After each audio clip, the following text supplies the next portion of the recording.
Hello, everyone. Welcome to our first ever virtual stream processing meetup. My name is Celia, and I manage the data pipelines team at LinkedIn. My co-host is Christo, and he's a TPM for stream processing and data pipelines at LinkedIn. We usually host these stream processing meetups once every 3 to 4 months, and this is a very new format for us, being fully online. And when we normally do this live from our Sunnyvale campus, we usually have nice food, drinks, ice cream, and are able to network with you all face to face. And it's unfortunately not really possible with this online format. But thank you all for taking the time out of the middle of your week to join us online today. As you can see, we have a packed agenda with 3 exciting talks for you all. Giving the first talk is Wei Qing, who is a dev on the Samsa team at LinkedIn. She will talk about how the Samsa team built a hosted platform called Fast Samza SQL, which allows both developers and services to create and deploy nearline jobs within minutes and have close to 0 operations costs. Next, after Wei Qing, we'll have Deepthi and Nagesh from Amazon, who will talk about Amazon Kinesis Data Analytics, which is a fully managed service for running Apache Flink. They will share how the service automatically categorizes errors and reacts, and how it reacts to them in order to restore application availability quickly. This has helped them to reduce the operational overhead while maintaining high availability of its hosted Flink applications.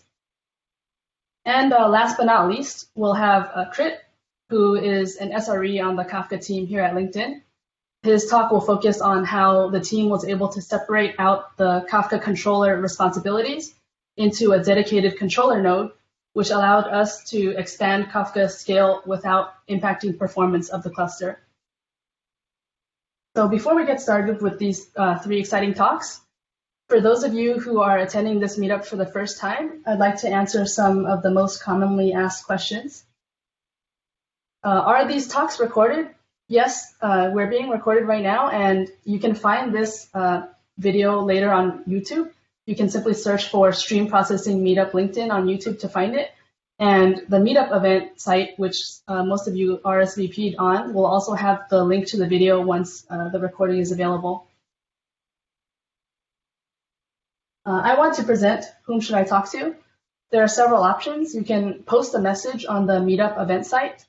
You can message Christo or myself, or you can email me at ckung@linkedin.com. How can I ask questions to the presenters? Please, since we are using this awesome BlueJeans primetime tool, you can see a Q&A icon somewhere on your screen. Please post questions anytime using that Q&A tool. And because we have a packed agenda, we might not have time in between each talk to answer the questions, to have the presenters answer the questions. But if time permits, they can answer them between talks. And then we'll cover any of the remaining questions after all of the talks conclude, and this should be around 7:45. All right, so without further ado, I'll hand off the baton to our first presenter, Wei Qing.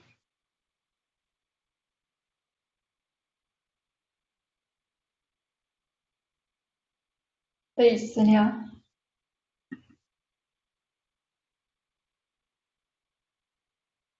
So everyone hears me, can see my screen? Yes, we see you. You're live. Okay, thanks. Thanks for joining, everyone. Welcome to the stream meetup. My name is Wei Qing, working on Managed Samza at LinkedIn. I'm going to walk you through by giving you a quick high-level view of what Managed Samza does and what we pitch to our customers who want to do stream processing at LinkedIn. So typically, I like questions during the talk, but unfortunately, this is really short time. So I'm working soon enough. So let's keep the Q&A to the end. If we don't have time in the end, we can check after all of the presentation as well. So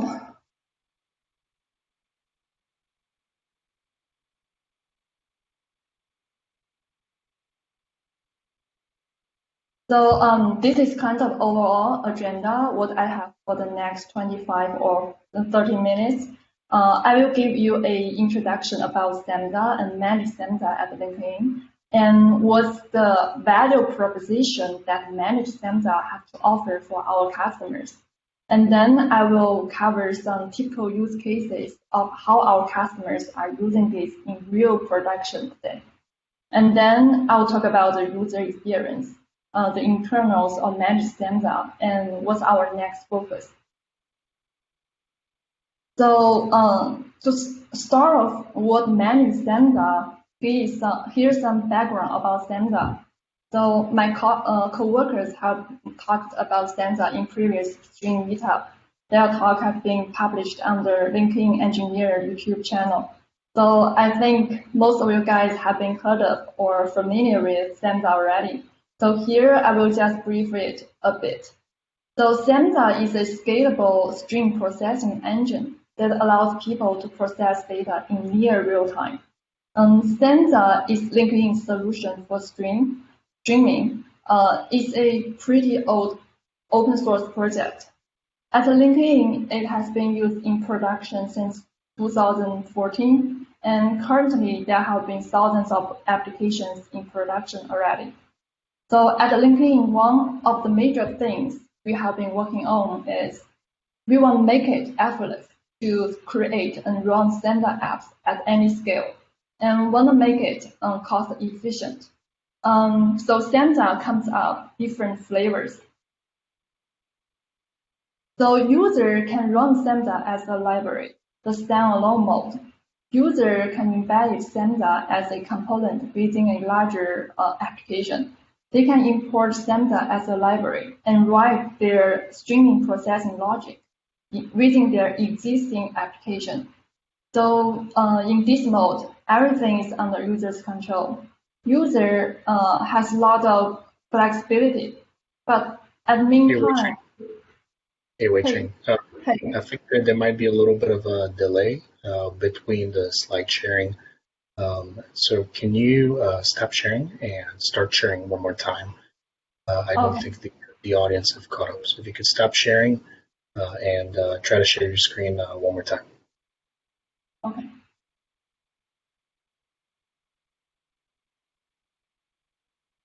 How about now? Yeah, I can see Samsa as a library. Can you advance to the next slide just to see if the audience catches up as well? Okay. Or the previous slide, I suppose. Just for a test, and just go one back. Okay. Let's see if the audience. So this is the next one. Okay, so I see that Shinyu debugged this really quickly and was able to fix it if he signed out and signed back in. If this continues to be an issue, do share it in the chats and go from there. Okay. Thank you, Wei Ching. Back to you. Okay, thanks, Risto. So let me continue. So now here, we mentioned Samza comes up different flavors. User can choose to run their apps in standalone mode. It means user can embed Samza as a component within a larger application. They can import Samza as a library and write their streaming processing logic within their big application. So in this mode, everything is under user's control. So they have a lot of flexibility. But at the same time, user is responsible for pretty much everything, both the application management and the resource management. So what does user do for app management? User writes app in imperative language like Java and Python, and they need to manage Samza framework dependencies and test their app in experimental cluster, and then set up, maybe need to set up configs to tune their app performance, and then publish and deploy their apps. So it's kind of a long journey to make an app in production. User needs to repeat the journey for every framework dependency update and deal with any bug in the framework. Also, user is the first POC for all the alerts. When the app goes down, user is the one who will take the first look before involving Samza team if there is any issue with Samza framework itself. So all the alerts and the monitors are users' responsibility. It's user to keep the app up and running. So besides app management, user needs to manage resources. For example, manage the hardware, such as take care of hardware failure and add more hardware if the app needs more resources, and so on. And also, they need to scale the resource allocation based on the app needs. For example, scale up the resources like the CPU, the memory, when the traffic is very heavy, and scale it down when the traffic is low. Since resource management is we can say it's a big piece of work. So a lot of users don't want to manage resources by themselves. So Samza comes up another flavor. User can run Samza as a service. At LinkedIn, we are using Yarn. So for app running Samza as a service, the management responsibility is kind of half and half divided. A user manages the app while Samza team manages the resources. We use Yarn as a multi-talent managed cluster, which provides job isolation, failure handling, and resource management. Running Samza as a service obviously helps to relieve users' burden a lot, but still, there are a lot of observed pain points from the application management. For example, we list some of them here. It takes weeks to create an app.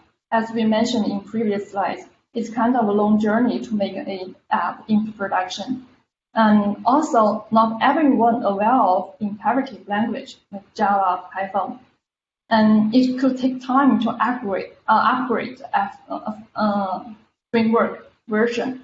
User needs to recompile that app with the new version and then redeploy the apps. And sometimes the deployment on some framework updates could result in bug in few class of apps, which could make the user frustrated. And also it could waste users' time for issues with the framework. And not everyone's good at using config to tune their apps. To fully understand and set up correct configurations, there are some complexity there. For apps written in Java, we need to manually compile and publish it. So we cannot dynamically create those applications.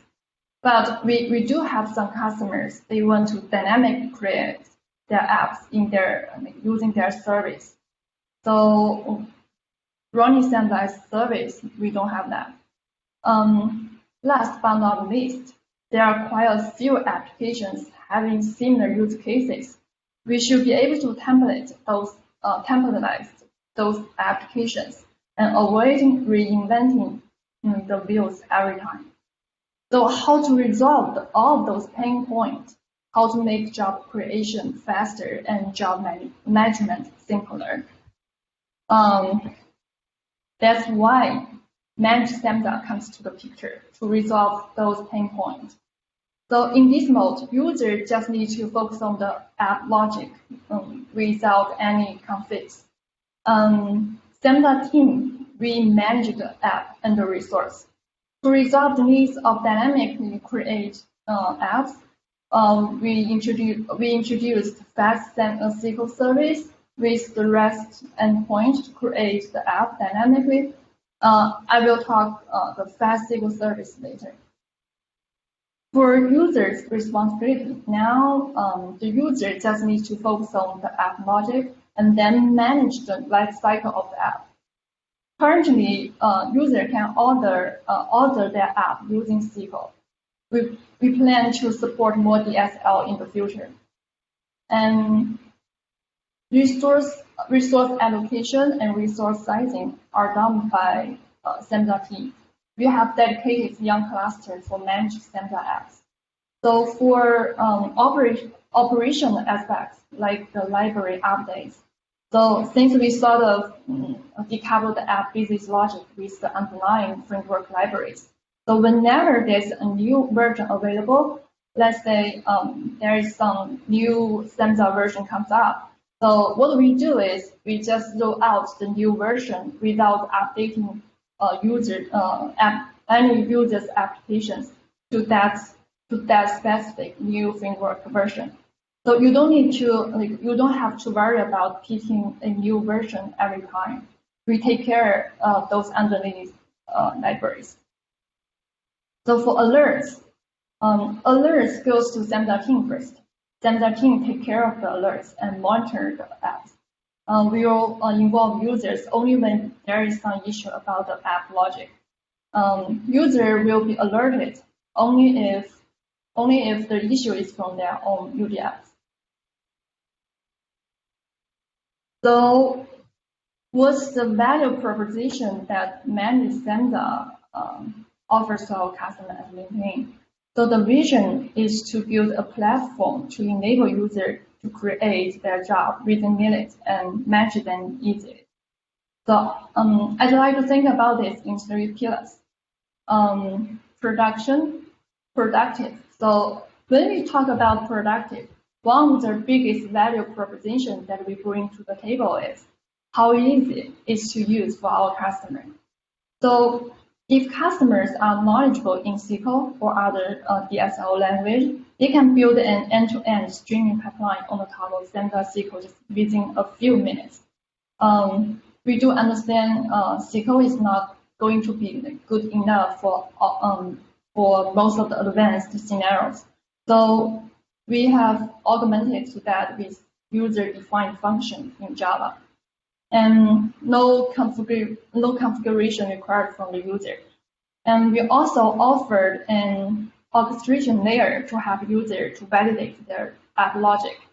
I will talk about this later.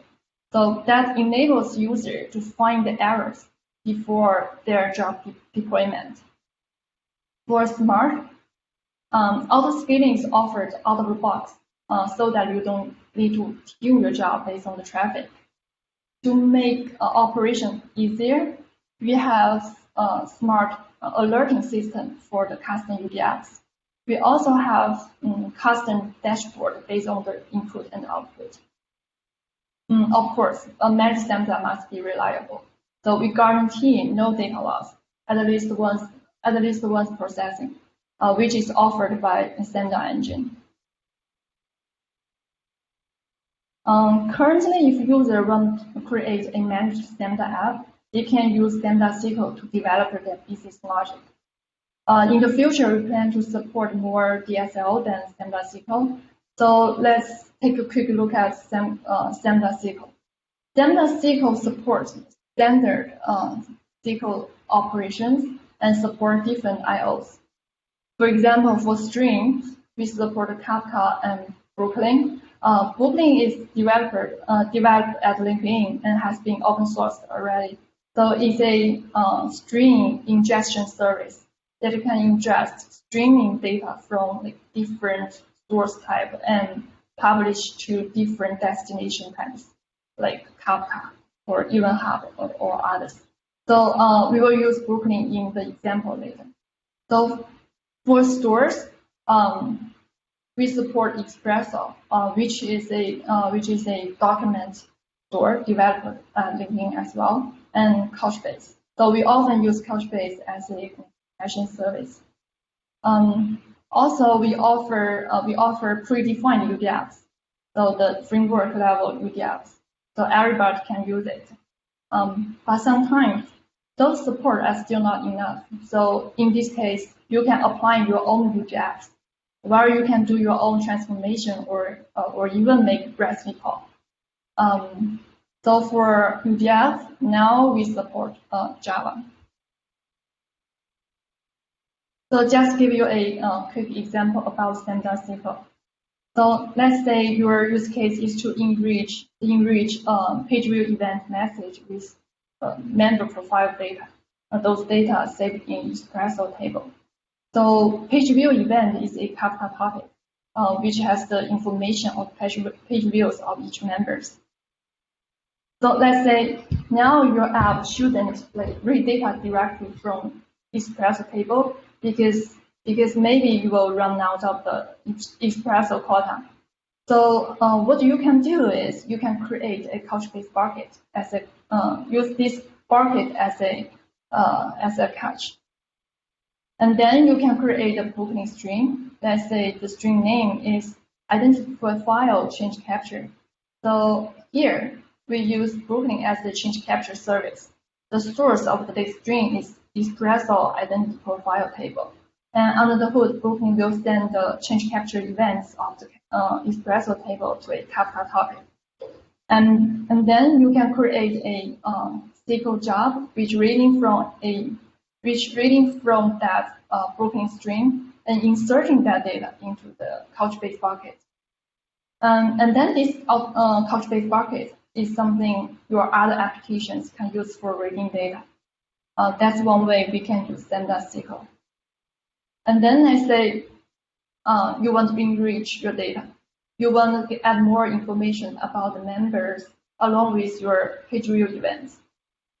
So what you can do is you can use join. You can read from the Kafka topic. For each Kafka event, you look at the Couchbase cache, which has created in the first example, and then you can join that data, and then output the enriched data into some other topic. For example, the enriched page view event topic. So others can continue consuming from that enriched Kafka page view event topic. So this is just an example. Just an example to show you what Samza SQL looks like. For more details about Samza SQL, you can check the talk about Samza SQL engine given by my coworker Suini in the previous stream meetup. I have copied the video link to the bottom of the slides. So next, I will cover some typical use cases. Now we have more than 500 managed Samza pipelines in production. So before we look at the use cases, let's just briefly go through the typical application architecture. Event producer. So it could be a service which produces event. For example, the page view event used in the example above. It could be a database change and metrics. You all have this. You have all these event producers which produce your events into mainstream system like Kafka. And you will have a Samza apps which process those events from the stream and write those processed data into some output system. Let's say it could be a database, REST service, or it might write to the data again to another stream like Kafka. And then your downstream application can consume those results to do their own analysis. So this is a typical application architecture looks like. So what are the use cases? You can use managed Samza for all these use cases.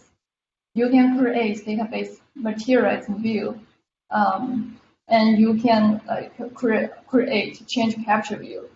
For change capture view, there could be join, could be string table join, and join between multiple tables, filtering or masking PI data, and so on. You can migrate data.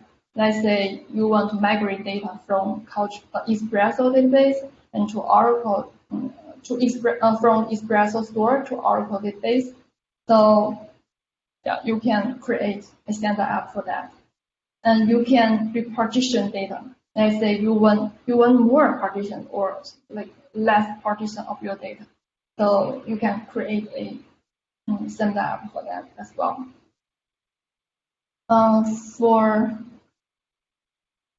caching we have already mentioned in the example. And there are Windows join and Windows application.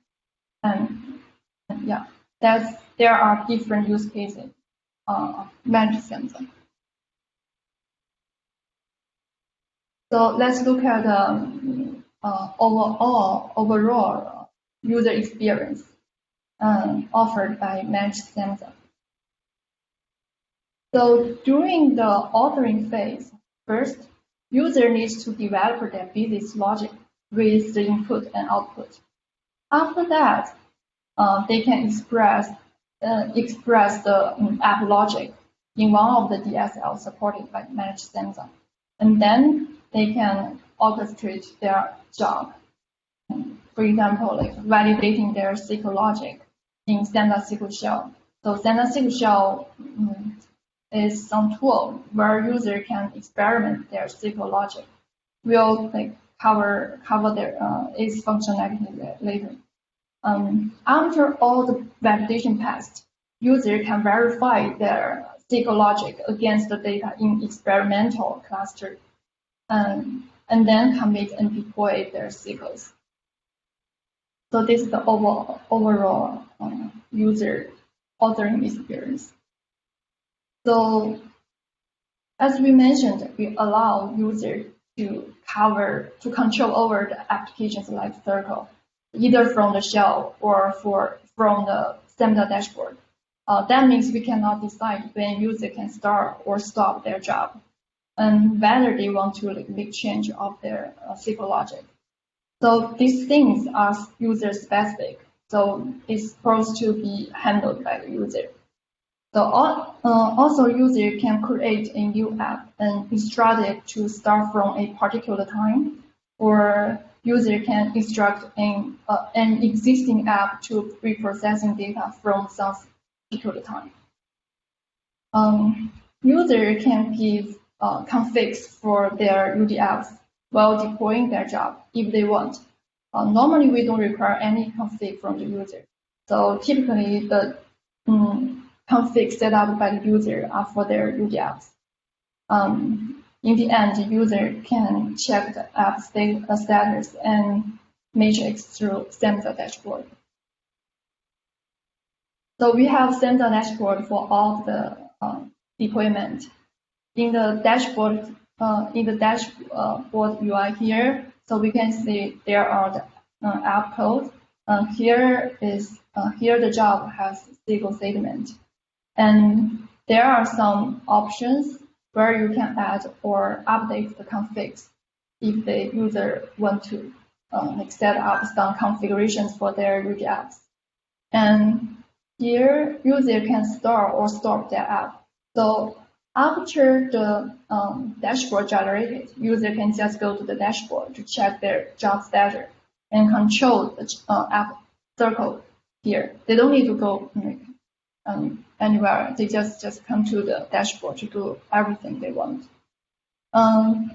So here they can click here to check the job matrix, like the lagging, the count of the input event, the count of the output event, and so on. So user can also click the diagnostic tab here to check the top errors or the most recent errors, if there are any. So in the dashboard here, there are many useful information. So that's all about the user experience. Now let's talk a bit about the SLA model.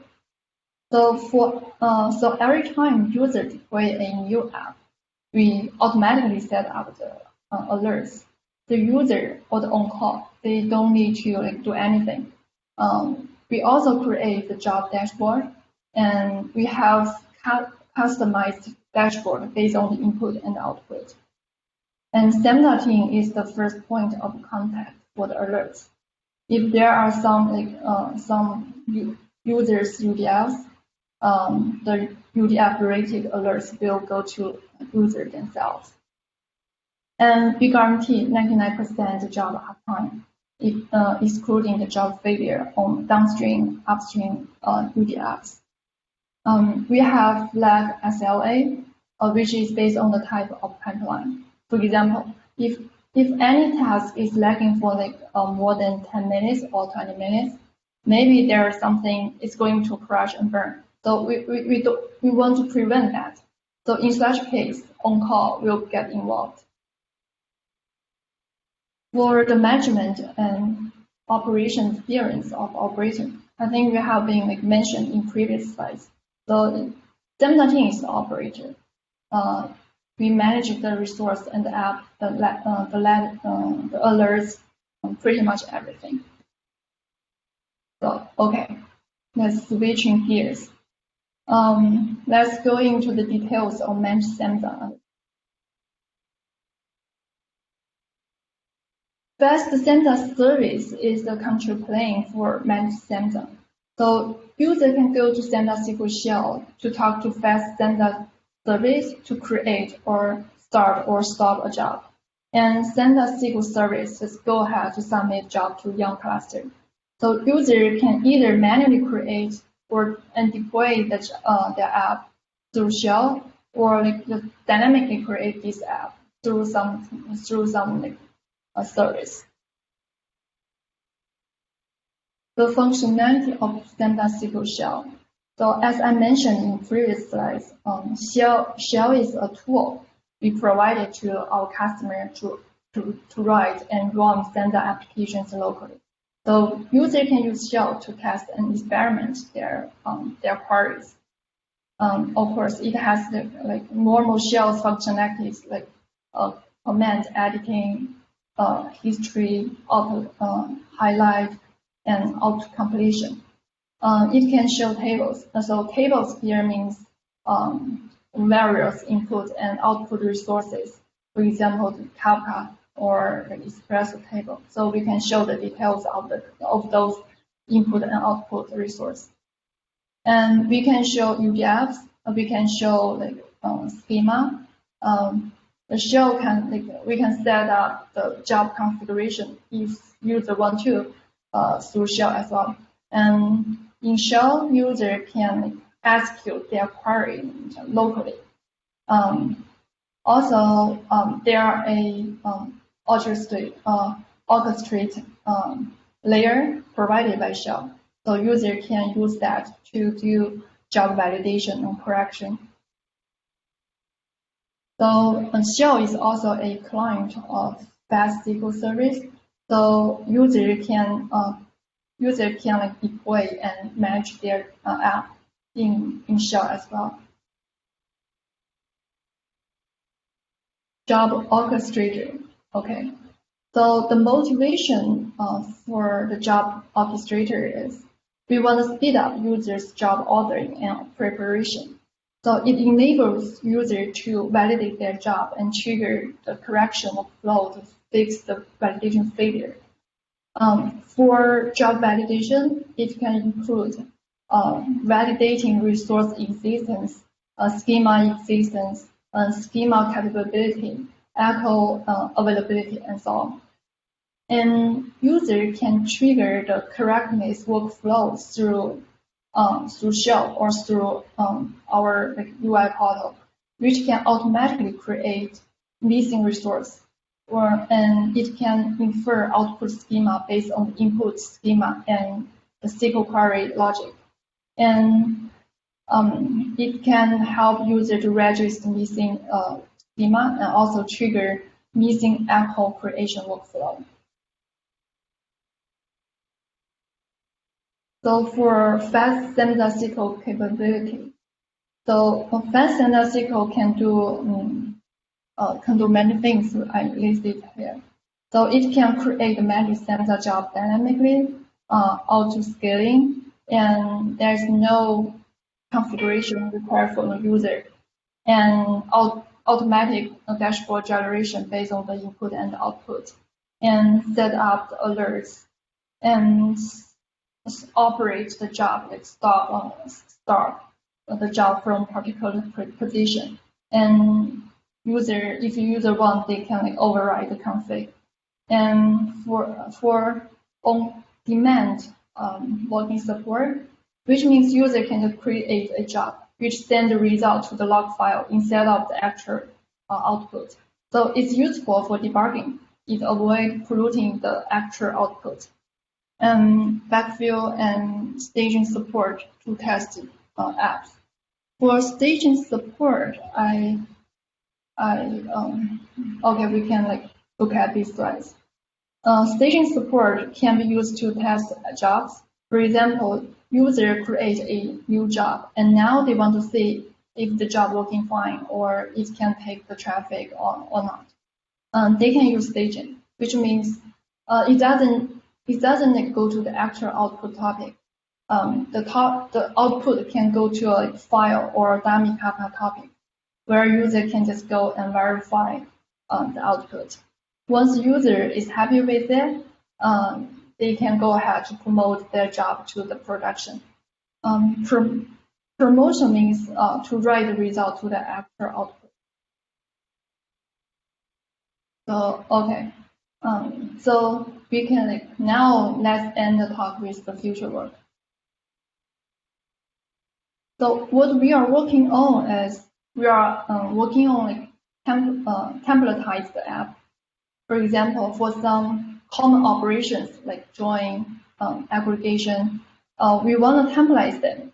User can just after this feature supported, user can just provide some parameters or metadata, like the name of the input or the output, and choose the template through our portal.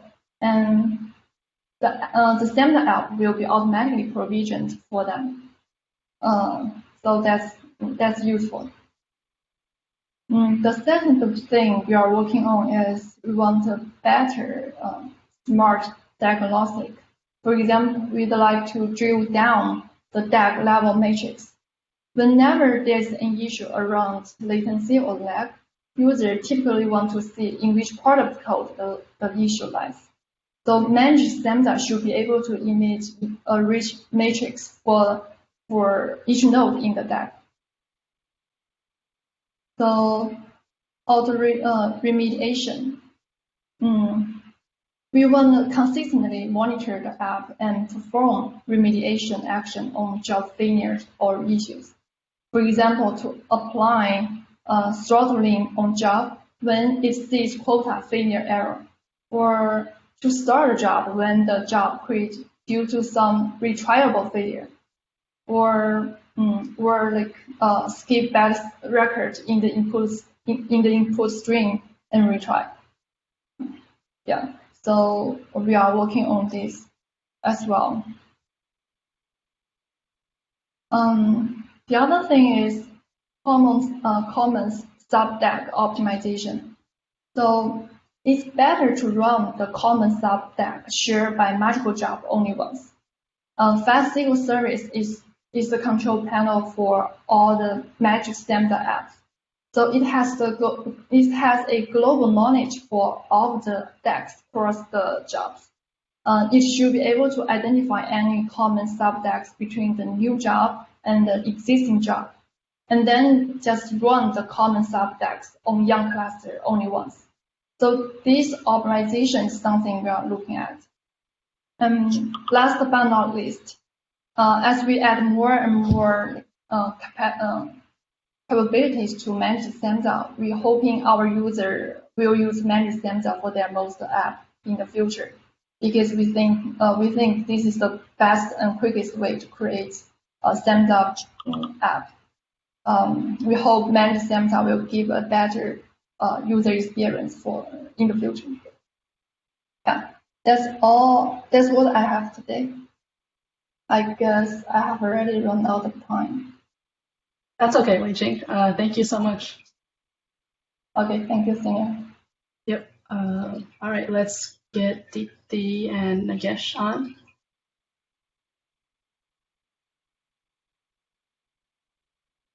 So in the interest of time, because we had a small blip in the beginning, we won't be able to take any questions right now before the next presentation.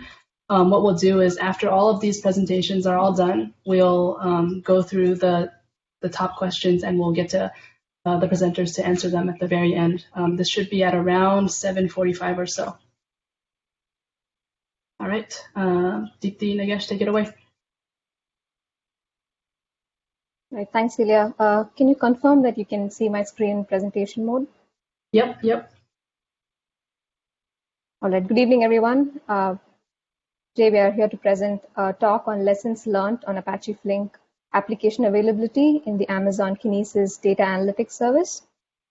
My name is Deepti Mohan. I'm a senior TPM on the Amazon Kinesis team. Co-presenting this talk with me today is Nagesh Honali, senior software engineer also on the Amazon Kinesis team. For the agenda for today, we'll start off by looking at options and solutions available on Amazon, what we at AWS Services provide for our customers for streaming data. We'll then go on to the depth of the Kinesis data analytics for Apache Flink service, which is at the core of our talk today. We'll then talk about the problems we faced as we measured availability of Flink applications. We'll talk about how we measured availability and the improvements we made. We will look at the lessons learned during this process and end with the future enhancements we are planning to measure and improve availability of these applications. First, I'd like to introduce you to the AWS services we have built to enable real-time analytics for our customers. The AWS streaming world consists of 4 core services for data streaming. Each of them serves a specific purpose, ingesting or storing streaming data, analytics, or streaming data delivery. The 2 services that you see at the ends of this slide help in ingesting and storing streaming data and provide an ability for consumers to read off of this data. Kinesis Data Streams is a homegrown service that was built from the ground up at Amazon that enables customers to capture and store streaming data. And the Amazon Managed Streaming for Apache Kafka, the Amazon MSK service, is a fully managed service for Apache Kafka. The Kinesis Data Firehose service provides an easy configurable option for customers that enables them to load streaming data into streams, data lakes, or warehouses, and is a very effective way of conducting ETL on continuous high velocity data. In the processing and analysis space, finally, we have the Kinesis data analytics service that allows customers to build real-time stream processing applications in SQL or using Apache Flink. Apache Flink is an open source framework and engine for stateful processing of streaming data. A huge advantage of having 4 services is that it provides our customers with the flexibility to choose the right streaming technology depending on their use case, their needs, and preferences. Now I'd like to go a little bit in depth about the Kinesis data analytics service. We initially launched this service in 2016 with SQL capability, Kinesis Data Analytics for SQL, which allows users to query and build simple stream processing applications using SQL. It's a great service to get started, and you can use familiar SQL code to query your streaming data. After a couple of years, we launched a new capability, Kinesis Data Analytics for Apache Flink, which allows customers to build fully managed, sophisticated stream processing applications using Apache Flink open source library and run them in a serverless fashion. Today's talk focuses on this capability. So how does a customer run Apache Flink on Kinesis Data Analytics? First, a customer writes their code using an ID of their choice using Java or Scala and builds a jar. On the service, they create an application on KDA for Flink and upload the jar that they created in the first step to that application. And with a simple API call, customers will be able to start the application. In 3 simple steps, customers can go to a fully functional Flink application and do not have to worry about infrastructure management and run their application in a completely serverless fashion. The service also provides simple APIs to manage the life cycle, such as running or updating, stopping, and it also provides APIs that support state management. In this slide, I want to take a look at how we built and how we run the KDA for Flink service at a very high level. I will go from left through right on this slide, starting with the web server component. The web server accepts user requests from the user to either create an app, run the app, and so on. The control plane in the middle is responsible to make sure that these actions that the customer provides are executed upon, such as starting the application or when the customer issues an update. The control plane also has components that are responsible to ensure the health of an application or if there is a scaling activity that needs to be performed. On the extreme right, we have the data plane where we run the applications. These are hosted on Kubernetes. We use Amazon's EKS service, which is Amazon's managed elastic Kubernetes service. So that's at a very high level about how we run the service. I don't want to go into too much depth here, but hopefully this sets a helpful context for the remainder of this presentation. So what does the service do behind the scenes when customer starts the application? The first thing we do is to set up the infrastructure to install the application. We then set up the Zookeeper ensemble so that we can ensure high availability for this application. Then we set up security isolation. Security is key, not just for our service, but it's top priority for all AWS services. So in this case, we set up security isolation in terms of network boundaries, routing tables, and so on, so that there's no cross-communication between different applications that are running on our service. Customers can also use resources that are in a VPC, and if they choose to do so, we set up the VPC at this point. We use RocksDB for our state backend and S3 as a durable state storage. And we do this because when applications are set up, there is no data loss, there's no processing data loss in case of any interruptions. Some of the other components we set up at this point are Prometheus and FluentD scrapers, which scrape metrics and logs that are then delivered to Amazon CloudWatch. And these can be used by a customer in case an issue occurs on their application. We also have other monitoring components on the control side, which take care of scaling, monitoring, and recovery of applications. Now we looked at some of the options that Apache Flink comes with and then compared it to the core service tenets that we wanted to meet as an Amazon service. So Amazon or AWS has key tenets for its services, some of which are the service needs to be highly available, the service needs to have a durable data storage, and the service needs to be secure. On the previous slide, we covered some of the aspects of security. On this, I want to talk a little bit about the defaults that we had to override that come from Apache Flink in order to meet these core tenets. For example, we turned on checkpointing by default. So checkpoints are what make Apache Flink fault tolerant and ensure that the semantics of the streaming applications are preserved in case of a failure.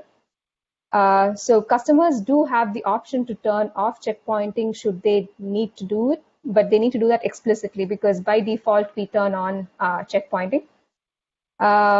Similarly, we have RocksDB state backend that's used by default. We ensure that the job manager runs in high availability mode.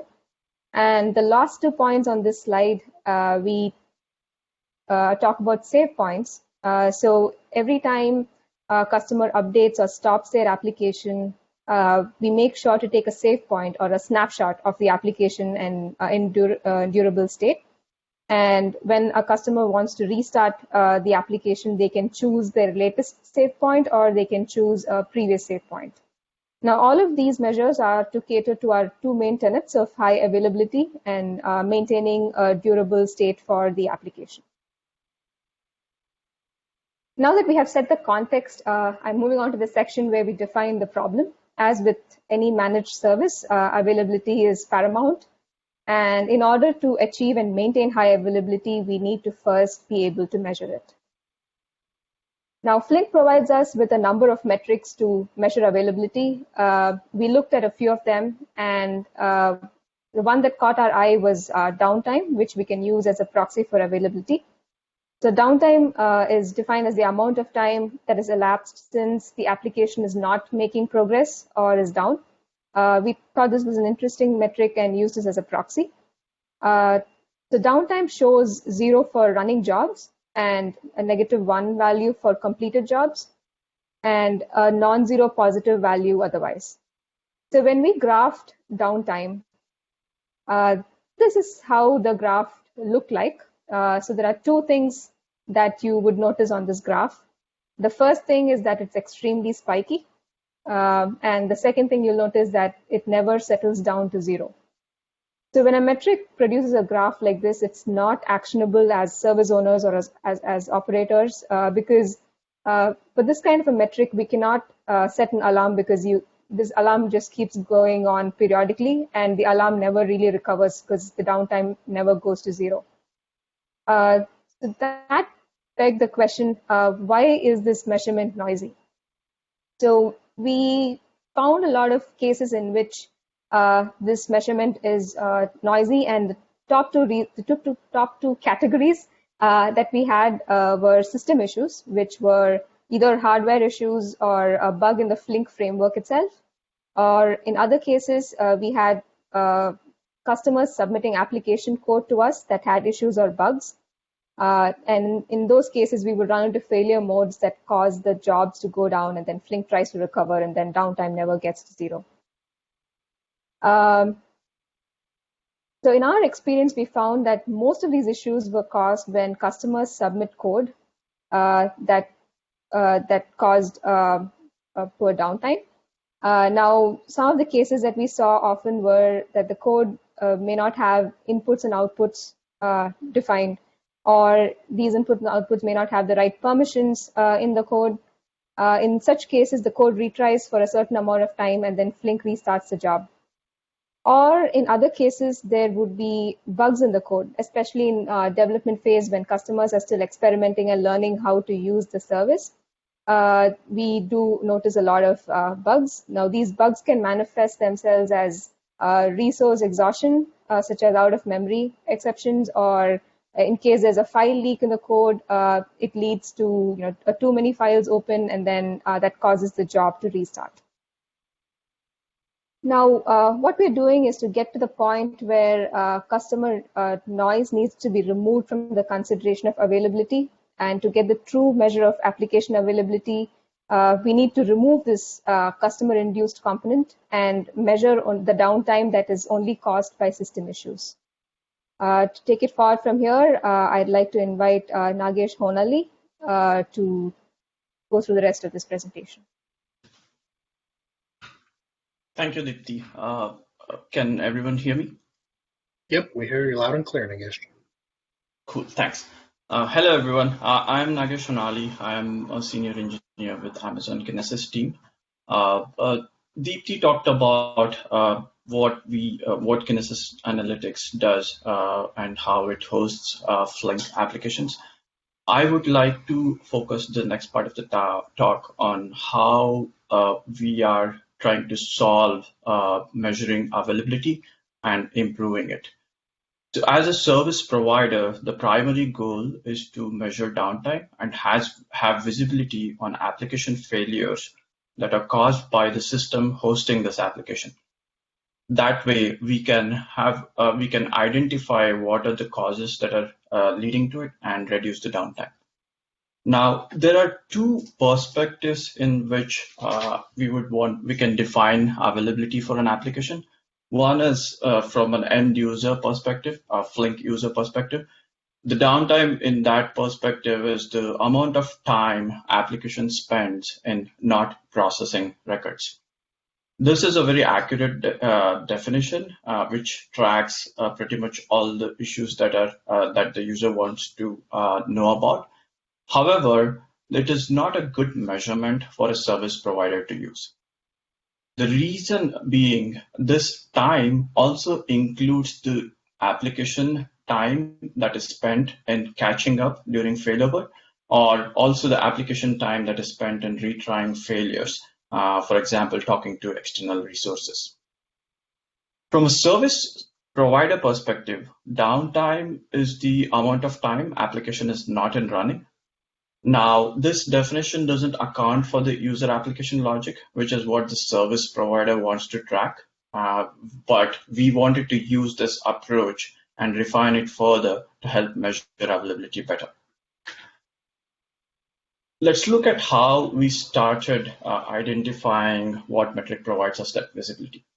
Flink's job state machine itself has a set of states that a job goes through. By the way, this is a simplified Flink state machine. We intentionally omitted some states for presentation. Specifically, when you look at this job state machine, the way Flink calculates uptime and downtime metrics, we thought we could use these states as a good proxy to reflect an application's downtime. According to Flink, any time an application job is not in running is considered as downtime, and everything else is considered, any time that it is in running is considered as uptime. But from our experience, we discovered that this doesn't give us full coverage, and let's look at why. We discovered that a job state, when it transitions to running, doesn't necessarily mean that the user code is actually being executed. It only means that Flink is ready to schedule individual tasks from a given job graph. Essentially, once a job transitions to running, Flink scheduler provisions resources on task managers via work units called slots, and this happens in the scheduling stage. Once the slot allocation is complete, the scheduler then deploys the individual tasks to different task managers, and this happens in the deploying stage.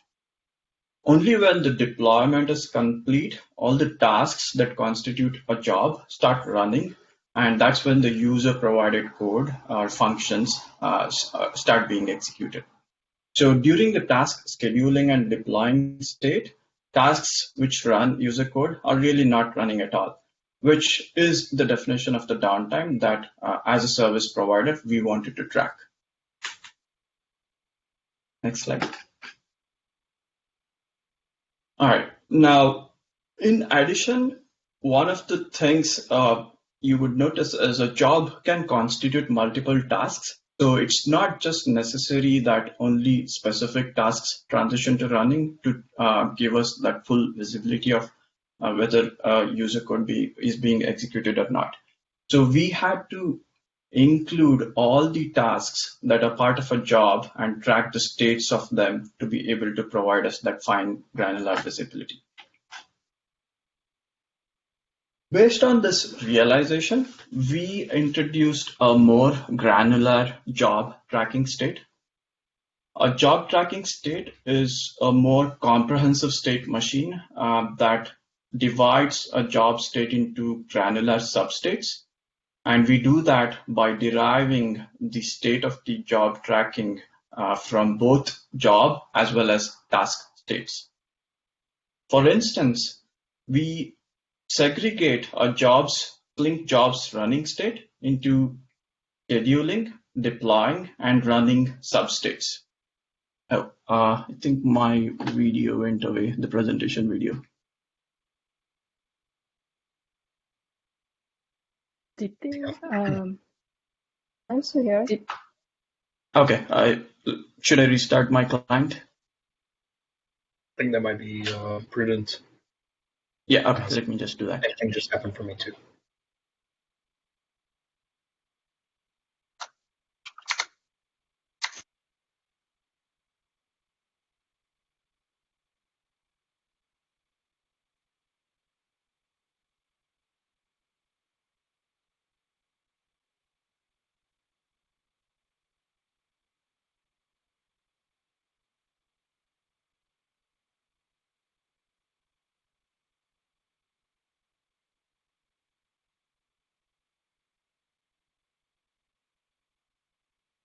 Hi, can you guys hear me? Yes. Yes. All right, thanks. All right, based on this realization, we started introducing a more granular state. For example, as you can take a look at in this slide, we segregated a jobs running state further into scheduling, deploying, and running substates. In this new state machine, when the first task gets scheduled, we transition the job tracking state into scheduling. Similarly, when the first task gets transitioned to deploy, the job tracking state goes into deploying. However, only when all the tasks transition to running, a job tracking state is transition to running. And that way, we can start picking our uptime starting from that state.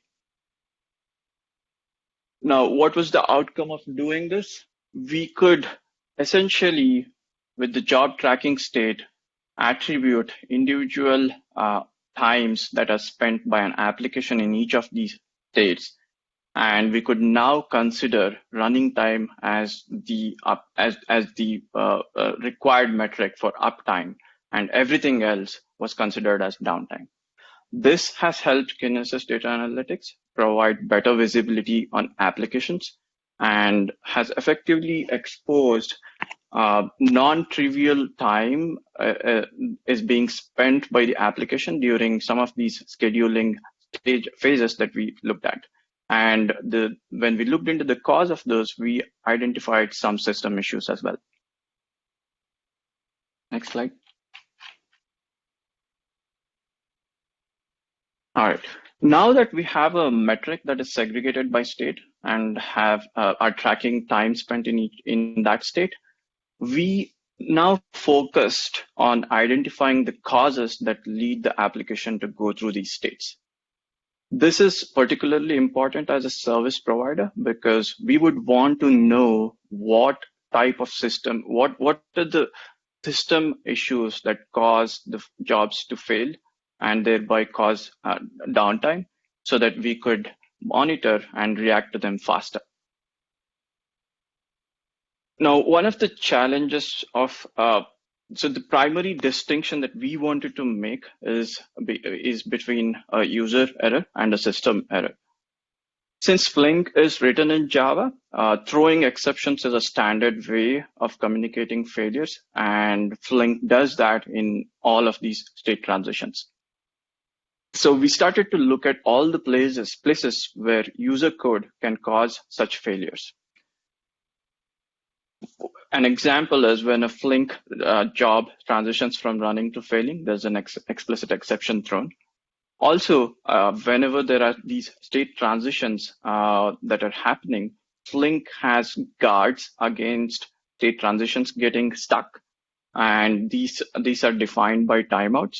And even timeouts are communicated via exceptions. So this looked like a good candidate for us to start looking into classifying errors. Next slide. We introduced an exception classifier framework to do the same. The framework that we have, it's a rule-based labeling component, which essentially captures the exception, analyzes it, and classifies them by labeling them as user versus system. And you could essentially define different rules, and the classifier would parse those rules in a certain order and refine the classification as it takes the exception classification through the pipeline. As shown here, each rule is defined as an exception filter, and these are configurable by the operators in a Flink configuration file. The classifier initially starts out as a system issue and then passes through these filters where it keeps refining the system issue into specific user issues. We start out with system as the default because we do not want to lose visibility on issues that are misclassified as user, but they are really system. So we are on the side of knowing about them and then refining the classification as we go along. Now let's take a look at what are the different type of rules that we started adding. The primary goal was to identify all the different places in Flink where we could, where the code or the failures are originating from user, so we can catch specific failures and classify them. One such candidate was the user function filter. This seemed like a good starting place because user-defined functions are essentially where end users plumb their code. And each UDF is encapsulated as an operator, which is then run by a Flink task against an assigned task slot in a task manager. So everything except the UDF could be considered as Flink runtime. So if we could have something that is tracking exception failures that are coming from UDFs that would help us identify the user errors. So we ended up having capturing exceptions using a user function filter. The next set of filters that we looked at were user class loader filter. As you know, Flink uses different class loaders, system and user class loaders. User class loaders are used for loading user artifacts, versus system class loaders are used for loading Flink's runtime artifacts like network and state management classes. So any exceptions that stem out of user class loader, we were able to classify them as user, as being coming from user code. User serialization filters are another example. This is an example where exception can originate from Flink runtime, but the cause can be because of user provided code. Flink users can provide custom serializers to help Flink in serializing and deserializing the state. So because this was something that could stem from Flink runtime, we only look at very specific exceptions originating from this path. So we look at type serializer and state migration exceptions, which are indicative of state incompatibility issues. User API filter was another interface we plumbed our classification through. This is where Flink users interact with the runtime APIs. So we look at specific exceptions like unsupported operation exception, which indicate invalid use of the APIs. Now, once we had a set of user errors, we also started looking at some sort of failures which are in between, and this is a class of issues which can happen either due to system or user, but they are hard to classify. The reason is the exception stacks you get when it is occurring is usually a victim, and it's not the cause of the issue. And if you have to react to those failures, doing that in real time, where you have to download or trigger larger stack traces or heap dumps, would be not a practical solution. So we introduced a third classification type, which we call as out of resource filter or out of resource exceptions. And the examples are out of memory and too many open files related issues. Next slide. Once we have downtime and classification, how did we put them together? Flink, just to add some background, Flink transitions the state to a failing state whenever any failure occurs. And hence, we consider the exception that triggers such a transition to be the cause of failover. We then start attributing all the time that is spent in the failover states towards downtime with the primary cause that resulted in the starting of this transition. And the exception classifier is the one that is looking at this exception and attributing the labels accordingly. So if you look at this table, you can see that in each state, there's a label that gets added. One of the interesting things that we started noticing was it's not just that whenever a failover happened, it's not just that there was one loop of failover. They were cascading nested failovers where the cause of these failovers in each loop was different. An example was, if you look at this graph, an example was an application, let's say it's running fine, but over a period of time, accumulating or leaking like memory or open files. But at some point runs into an user exception, let's say talking to external dependency. So it starts transitioning into failing and goes into that failover loop. But by the time we start rescheduling the application back, we could potentially run into scheduling timeouts. And this can itself be happening because we ran out of memory or the task manager became unhealthy over a period of time. So in order to be able to attribute the causes correctly into user versus system for each loop of such failover, we implemented a stack-based downtime tracking. Next slide. Now that we had all of this, how do we operate on this new data? We, as service operators, we collect this, Kinesis Data Analytics collects this information as metrics and uses the labels or dimensions for classifications. The time that is exposed is used as a gauge metric value, and these metrics are exported via the Prometheus pipeline, aggregated and delivered to CloudWatch. We then set alarms on this metrics so that we get alerted when applications are having prolonged downtime. Next slide. Here we take an example of what that looks like. The first graph, the top graph, shows the amount of time spent in each of the states that we discussed previously. As you can see, this in itself is not a very intuitive way of setting thresholds on so that we could alarm. So we converted each of these states into Boolean states instead of time-based states. So it could become a much more meaningful metric for us to start alarming on. So the bottom graph shows an example where it translates these states into Boolean values. In this example, the application is constantly failing. Initially, the failure was triggered by a user exception, but you see that in between, application had a memory leak, which caused it to run into out-of-memory errors, which is the green dips. And since the task manager was unhealthy, it eventually led to a system issue where we couldn't allocate slots, which is what the blue dips reflect. And as you can see, the graph provides us a very good history of all the different failures and the causes for these failures. Next slide. What are some of the lessons we learned?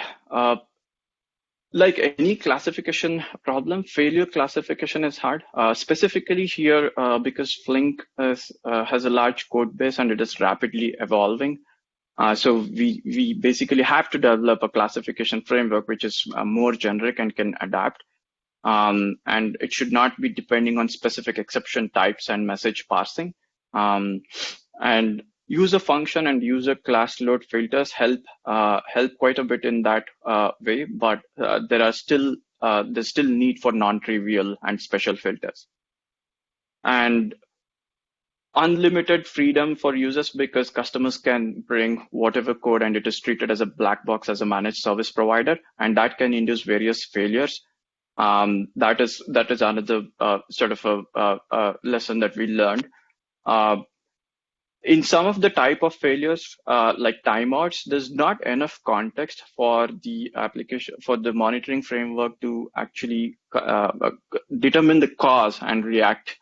And this is where we started looking into what we can do better by introducing a health monitoring framework. Scheduling against unhealthy task managers and task cancellation is another set of issues where like are kind of they have bugs and there are race conditions there that we keep running into. And downtime is not just from infrastructure issues, but it could stem from software, like system issues, in this case, specifically Flink runtime as well. So based on these lessons and based on the principle of fail fast and retry, we are currently working on an automated recovery framework. This monitoring system is basically going to issue regular health probes on applications. And whenever unhealthy components are detected, it will potentially gather data for post-mortem investigations and take recovery actions. Typically, we have seen that unhealthy task managers, when restarted, recover from the immediate system issues that prolong an application's downtime. So we are hopeful that this approach is going to provide a much reduced downtime for our customers. Next slide. In conclusion, availability is a key metric for both platform providers and developers. For platform providers, specifically, it helps them operate the applications at a much higher availability. And some framework like this would provide ability to do quick causal analysis. For developers, metrics is a good thing because you could, before you start diving into the logs, you can potentially identify the cause or the classification of the failure by looking at these metrics. With that, I would like to end my talk. I don't know how we are doing on time.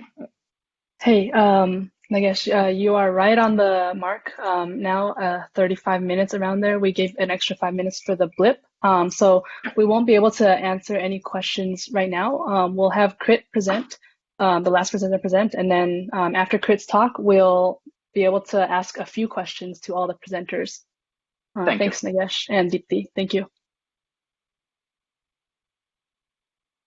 We see you, Crit. You're on mute. We can't hear you, Crit.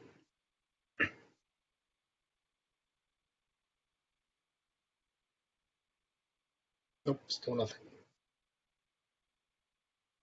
How about now? Yes. We can hear you now. There. Yeah, okay. Hi, everyone. My name is Crit Petty, and I'm a SRE at LinkedIn for Kafka.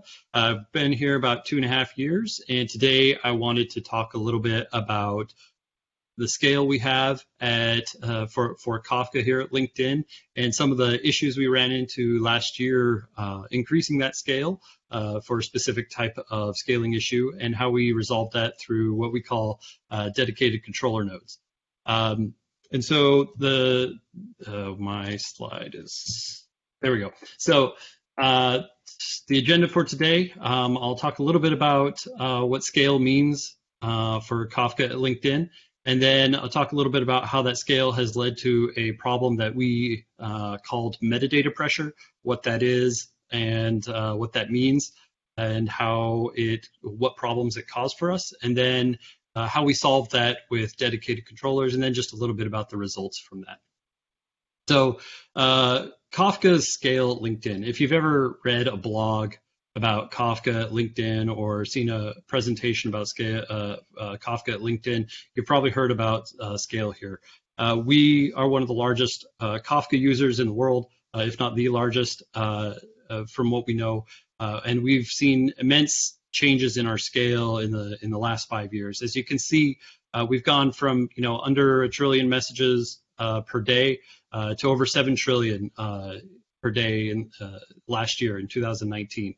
We operate with several different types of Kafka clusters. We have small clusters, 10, 15 nodes or so that serve a specific use case, but we also operate medium and large size clusters that are available to most anyone at LinkedIn to use for different purposes, such as metrics or tracking data.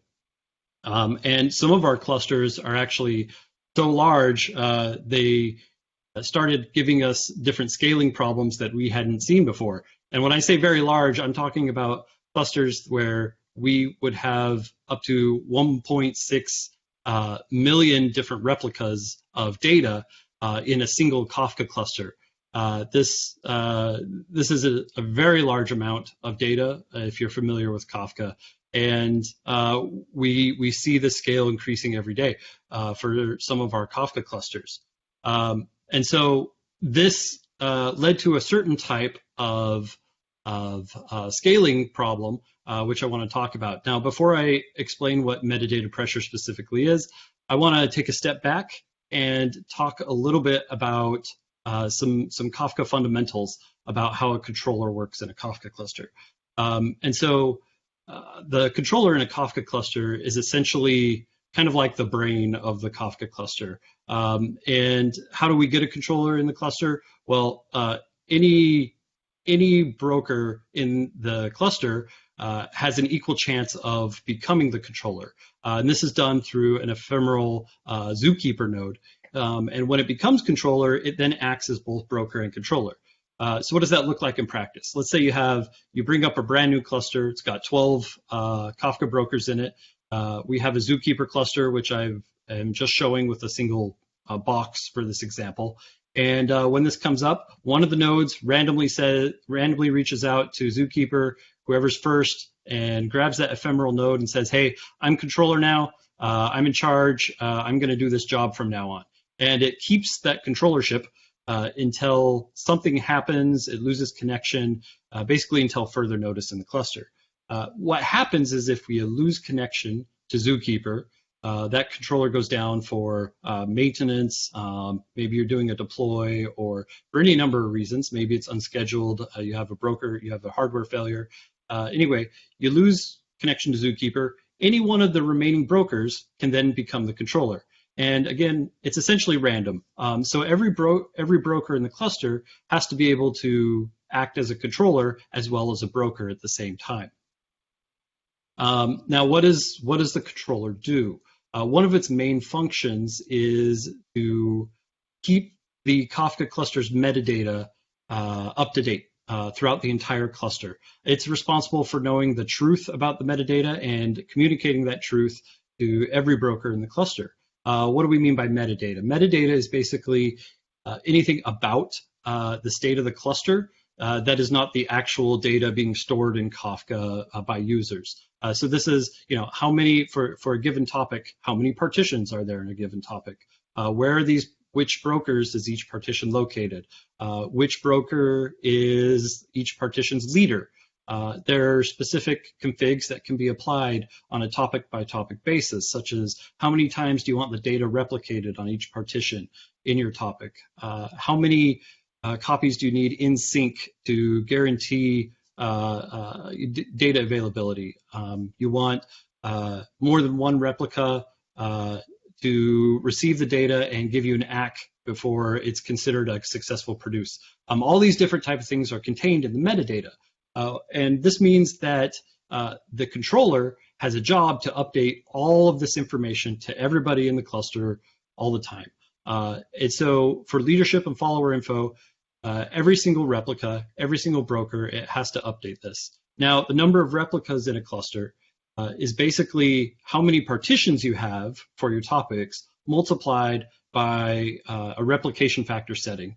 At LinkedIn, to provide higher data availability, we increase our replication factor to 3 or 4, depending on the type of cluster, to ensure that if we have a scheduled maintenance, we can also have an unscheduled host go down for some hardware issue, and we'll still have 2 replicas at least in some clusters, or 1 leader node still up and running for produce and consume. Helps us with high availability, but it also increases our replica counts. So what does this look like in practice? So one of your nodes is the controller, as we showed before. Now this is a little hard to read, so we'll move this controller off to the side just so it's a little easier to read. Now something happens in this cluster. Some data changes. Maybe you have a new topic, or you're doing a rebalance. Or in this case, maybe we add another new broker to the cluster.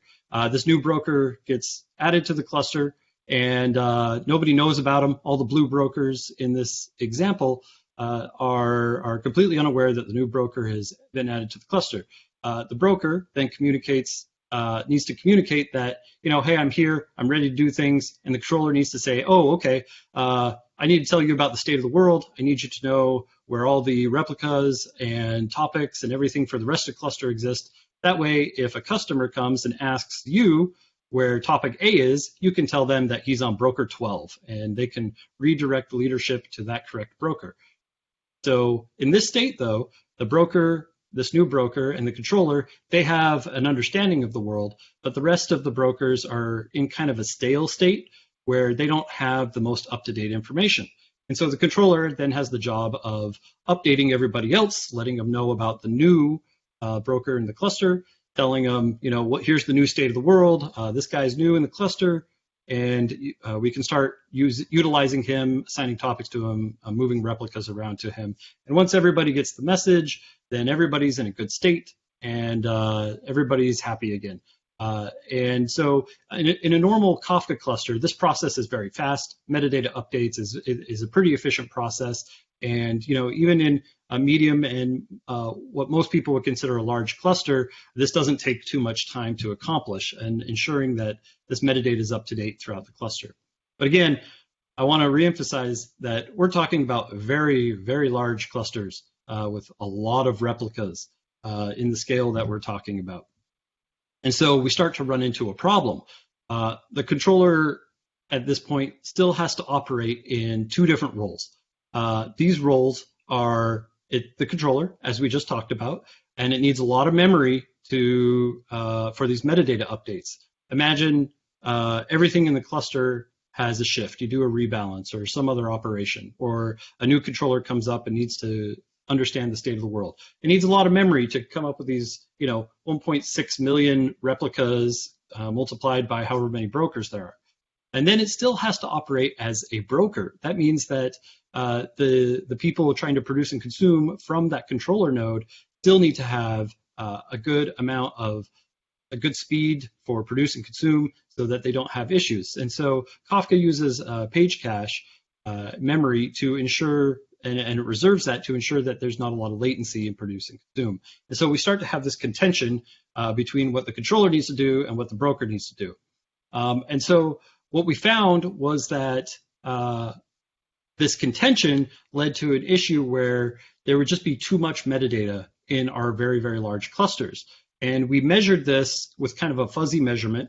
And this slide doesn't bring in everything that has to do with that calculation because every cluster is a little bit different. But in a fuzzy way, the number of brokers times the number of replicas in a cluster. We called this the metadata pressure score.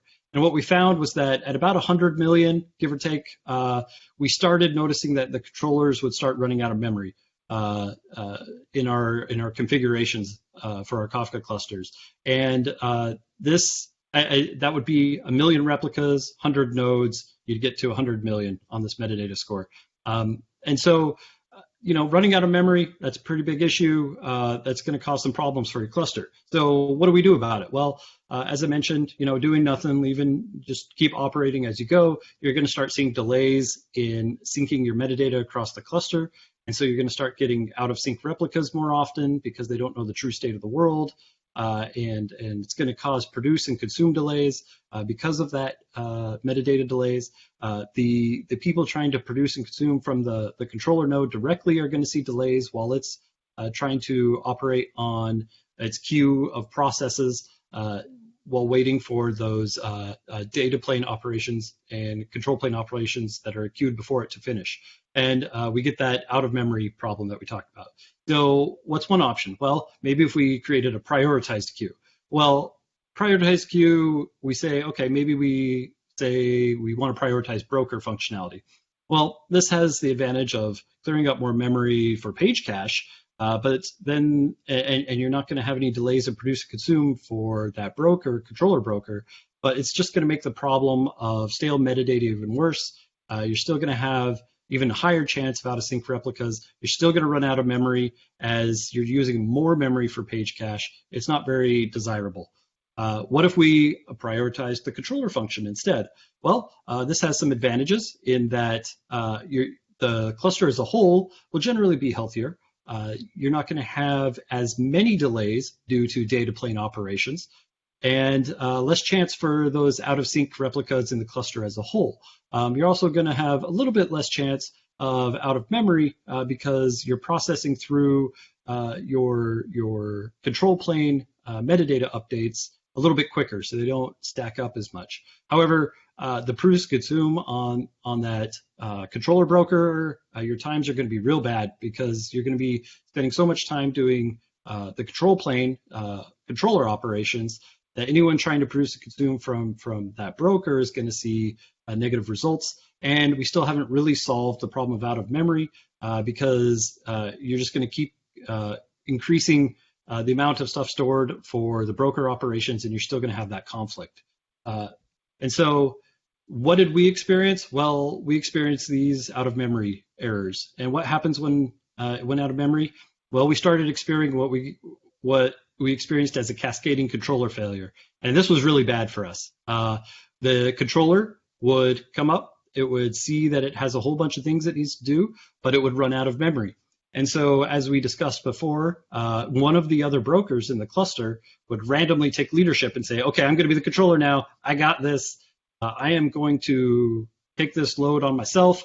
I'm going to update everybody and let them know what they need to be doing. However, as it came up to speed and gathered information from every broker in the cluster, it too would run out of memory because there's too much data. And so it would also die. And then another broker would try, and it too would run out of memory, and so on, and so on, and so on.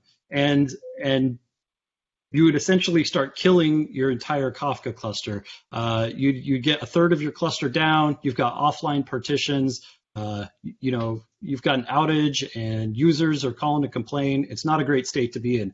Eventually, your controllers stop ooming because you've lost, X amount of nodes in your cluster. He no longer has to generate, or that node no longer has to generate information and metadata to send to those down brokers. And the replicas that are offline, it doesn't need to generate as much. They're not changing. And so eventually you kind of stabilize with maybe like 2/3 of your cluster up, depending on when you start getting below that memory pressure limit. But by that point, it's too late. So there's got to be a better way. This is an example of us in a certification cluster that we set up to replicate this behavior. And you can see that when we set up the right environment and triggered the controller change, that you just had this cascading amount of controllers that would come up, hit their limits, which we had set in this certification cluster to reproduce, and die, come back into the cluster as a normal node, and the next controller would come up. Same thing would happen repeatedly over and over in this. So there's got to be a better way, right? Well, as you can probably tell by the title of the talk, dedicated controller. You have a node that is separated from broker responsibility, and you set it on its own and allow it to only handle controller control plane responsibilities, metadata updates, and not have to worry about any of the broker operations. So what does this do? What advantage does this give us? Well, what allows it to do is you basically eliminate any delays for metadata updates due to data plane operations, because nobody's producing consuming from the controller. There is a very, very small chance of out-of-sync replicas in the cluster due to controller metadata lag. You are also able to take all that memory that had to be allocated for page cache to allow for produce and consume latency to be in a good range, and you're able to fully dedicate it to controller operations. And this is a big win. This basically allows us to not have that out-of-memory exceptions on our controllers, even as we expand the cluster even larger than we had before. So dedicated controller, what does it look like in a cluster? Essentially, it's very similar to what we had before. We're just taking the broker responsibility away from the controller. There's a specific broker that's designated as a controller. This is still runs as a Kafka node, but it has special configurations that do not allow replicas or topic partitions to be assigned to it. There are specific changes to configuration to allow the memory to be dedicated to controller functionality. And with this, you're not going to have any impact to produce and consume, and you're not allowed to, since it's not allowed to have any partitions. But we still have this problem. What if the controller dies? Well, for high availability, we can create a small cluster of dedicated controllers. So now instead of having just a single controller that gets swapped around the cluster, we have this smaller cluster of dedicated controllers for the larger Kafka cluster as a whole. But this allows for a high availability in case of controller failure. We configure it with 3, but there's no reason you couldn't have more. And this ensures that only nodes that are configured with a higher, with the correct memory settings or are configured to not have replicas can be assigned controller. And so, if we have to do maintenance or deployments, we still have controllers that can be passed around. What does this look like? How do we set this up? What does deployments look like? Well, our implementation is in our open source LinkedIn version of Kafka, where we have a mode for brokers called maintenance mode, and we reutilized some of the code for that. This maintenance mode prevents replicas from being assigned to a specific broker. And reutilizing the code for maintenance mode, it also prevents, I should mention that this also prevents leadership from being assigned to that broker, among other things. Utilizing this, we're able to expand on this and create controller-specific configurations. One of these configurations is called preferred controller, and on a broker basis, if it has the config of preferred controller, only the cluster will ensure that the preferred controllers are the ones that reach out to Zookeeper to get that ephemeral node to ensure that it's the controller and nobody else. And only these dedicated controllers should have the preferred controller set to true. The other option that we enable on our cluster is there's a config called allow preferred controller fallback. Now what this does is, in the case that all three of these dedicated controllers went down, what behavior do we want? Do we want the brokers in the main cluster to try to become the controller? Or do we not want that to prevent cascading memory failure, cascading controller failures? Now, in our case, and for our clusters, we do not want the main brokers to ever try to become controller. And that's what this config does. It prevents any of the rank and file main brokers in the cluster from attempting to become the controller. So if we had some sort of major outage and all three of our controllers went down, the cluster would be without controller. Now this allows for produce and consume to continue on the cluster. We just can't move anything around. We can't create new topics until we get our controllers back online. That's much better than having offline data. It's much better than having this cascading problem that rips through our cluster. So we set this fallback to false to not allow the cluster, the normal brokers to become controller. We've raised our heap sizes on the controllers to allow them even more space to handle that metadata. And we at LinkedIn also use an open source tool that we like to plug whenever we can called Cruise Control. Cruise Control manages our ability to rebalance clusters automatically, so we don't have to have SREs manually tinkering on the cluster all the time. Helps us to remove brokers automatically if there's a broker failure, and keep everything in balance. And so we updated Cruise Control with a knowledge of these dedicated controllers as well, so that when it's calculating the cluster balance, it doesn't take the controllers into account. It maintains a balance on only the broker nodes, as well as ignores them for assigning partitions. So there's some big wins there. So what do the results look like? Well, we stopped seeing those cascading controller failures.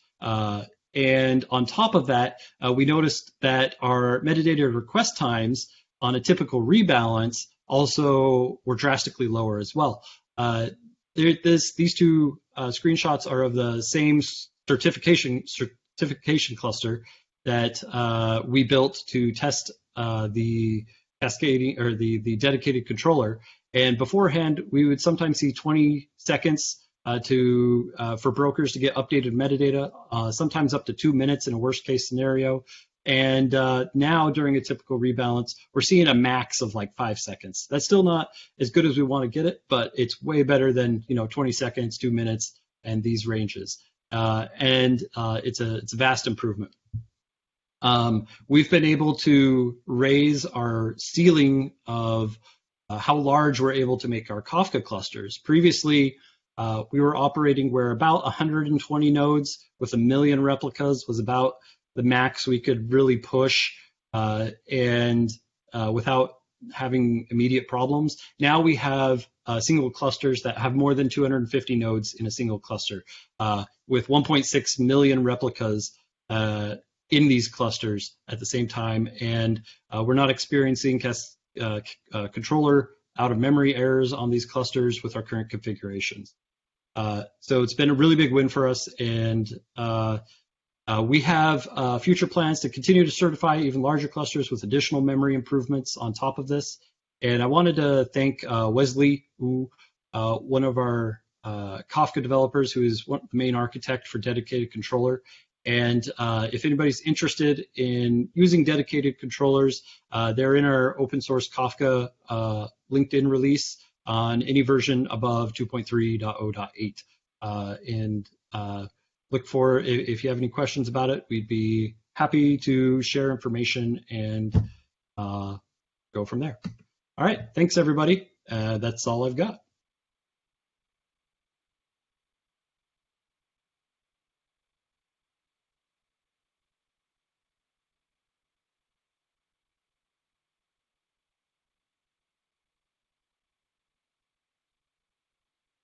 Hey, Celia, I think you might be on mute.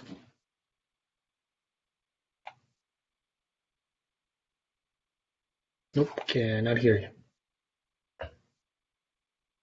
But I'm getting better at lip reading every day.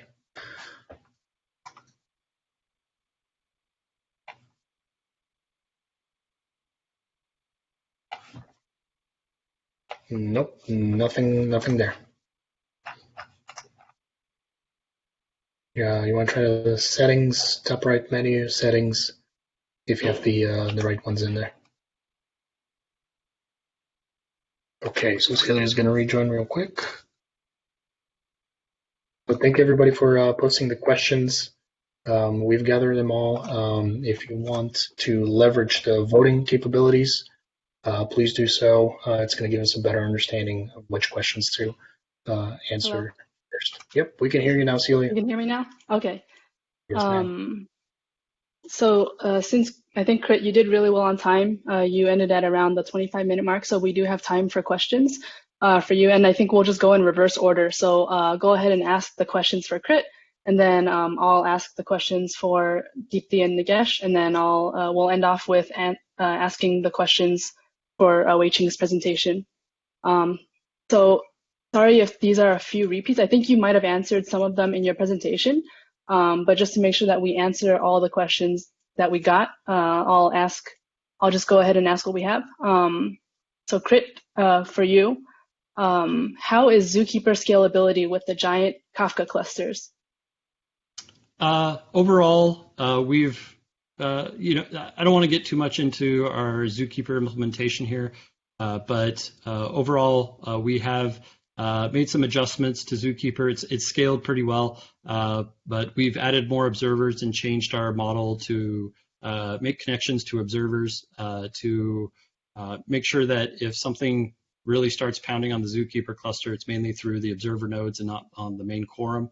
But I think that's further details than that. We can probably follow up offline in a different place. Sounds good. Yeah, so I forgot to mention that we did get a lot of questions for all three presentations, and we will not have time to answer them with the remainder of the time we have. We have about 18 minutes left. So what we'll do is we've collected all the questions. We'll answer them and transcribe all of them, all the Q&A, and then we'll send it out on the Meetup site after this. So we'll answer some here, but then if we're not able to get to them, and even the ones that we are able to get to, we will transcribe them and post them on the Meetup site. So the next question for you, Crit, is what was the size of your Zookeeper cluster? In related to that, we still run with a five node quorum. And the exact number of observers, I don't have that number right off the top of my head, but we have at least 5 observers, more than that, but I don't remember the exact number. Okay, yeah, we'll get the details from you afterwards. And then I think you answered this, but just to reiterate, how many brokers does the large cluster have? So the typical, our largest, at the end, I mentioned that it's more than 250 nodes in our largest cluster right now. So that gives you the approximate size of our largest cluster. Kind of depends on the day of the week, whether we're expanding or not on individual clusters, but a little above 250 is our largest cluster right now. Okay. And then a question regarding not being able to increase the JVM heap too much. Did you try using Zing JVM? Yeah, we've done some experimentation. We're working with the Zulu implementation of the JVM right now, and are doing testing on Zing as well. But that's not something we have fully implemented yet at this point. Again, there are other optimizations we can make for scale. That's one of the things we're looking at. Okay.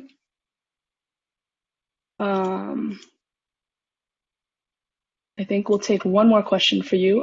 What are the differences between the open source Kafka and LinkedIn Kafka? Yeah, so we have, since we're kind of operating at such an interesting scale at LinkedIn, we have our own version of which is also open source, of Kafka that we fork from the main Apache source Kafka, and we make our own changes and things that we need for LinkedIn, and then we we try to contribute back to the open source a lot of the features. Not all of them are accepted, but many of them are. And so as many that the open source community wants accepted back in from what LinkedIn is doing are returned back to Apache open source and integrated. But this allows us to also have the customization we need for the type of scale and different things we're working with. Yep. Okay, thanks, Crit. That was a very good presentation. Thank you. Next, we'll answer some questions. We'll have Deepthi and Nagesh answer some questions for their presentation. Deepthi, Nagesh, you there? Yep. Yes. Okay, cool. So the first question is exception classifier a global service that is parsing and classifying exceptions for all the Flink jobs? Is there a way for applications to extend this classifier for their own alerts from the apps? And then are there any plans to open source this exception classifier? I see. For the open source part, yes, we have initiated communication with the Flink community. There is a proposal that is being discussed. I would say it depends on the acceptance. But there is an effort to open source this part of the framework.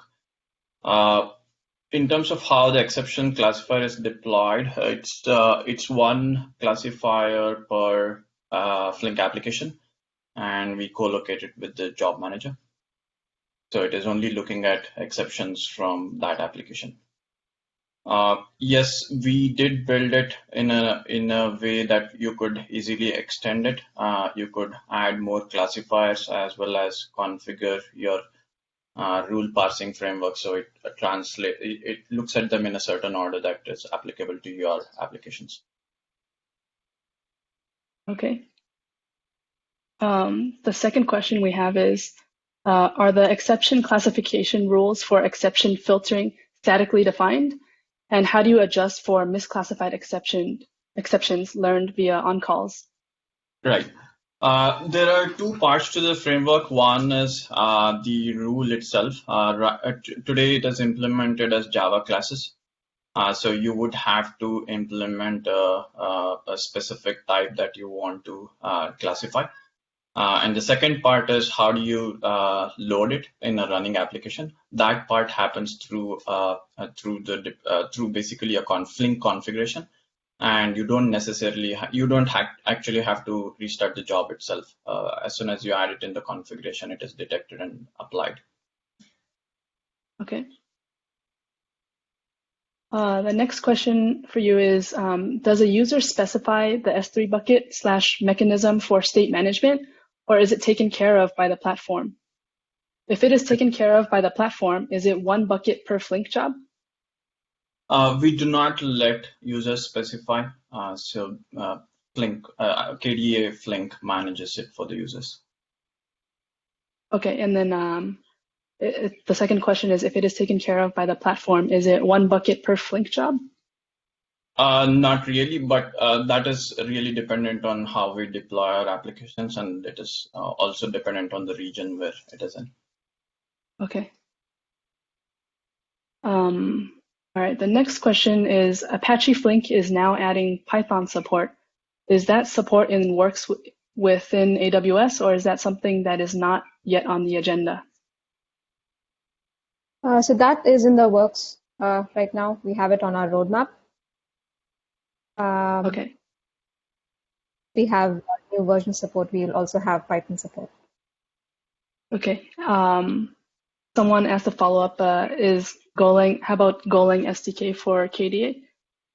I believe this should already be available. AWS Yeah, has a I can take Golang. you to that. Yeah. Okay. I'll ask one last question for the both of you. Are you using EBS for managing RocksDB? And is it possible to choose which type of EBS volumes are used, or is there a pre-configured default one? I see. So the ultimate source of truth is the remote storage, which is in S3. For staging, yes, we use EBS volumes, but we do not let customers configure the type of it. It is something that is completely managed by Kinesis Data Analytics. Okay. Cool. Thank you, Deepti and Nagesh. Thank you for presenting. These are all the questions that we have for you. Thank you. Thank you. Okay, Wei Qing. Hey, Celia. Hey. So we have a few questions, actually quite a few questions for your presentation. I think some of them require some lengthier responses because they were not necessarily all like fully related to fast Samza SQL and managed Samza. So I'll ask you a few of them and then we'll transcribe the rest, as I mentioned before, and we'll post them to our Meetup site. So the first question is, with UDFs written in, say, Java, would it not run into the same issues with framework upgrades as with the Samza app written in Java? So the answer is not necessarily. So we provide dependency isolation. So Samza framework libraries used by managed Samza and the libraries used by UDF can be upgraded independently. They are not impact each other. So, but user needs to take care of dependencies used by their UDFs. If updating the dependency used by the UDFs, for example, they cause some issue like failed UDF's execution, the user needs to take care of it. So that's out of our control. But the key point is, I want to say is the framework libraries on managed Samza and the UDF libraries can be updated independently without like impacting. Okay. The next question is, who is the primary user of managed Samza? Is it data engineers, data analysts? Not just data engineers. So our target users are all the Samza users. So we have been seeing several teams. They are attracted towards to manage aspected, not just authoring aspected. Okay. So the is all of the Samza users. Okay. The next question is, does this support different data sources for supporting backfills or historical refreshes? We do support backfills. So user can do on-demand backfill job creation. Since managed Samza job can be dynamically created, so user can always orchestrate the backfills. But of course, backfills and reprocessing can be done manually as well. Okay, and then the next one is, how does Samza SQL support schema changes such as deleting a field or renaming a field? Samza SQL supports only backward compatible schema changes. So delete field and renamed fields are not backward compatible. So we can say. Okay. I'll ask one more question. Are there guardrails to protect against resource-intensive or noisy neighbor apps? Oh, sorry.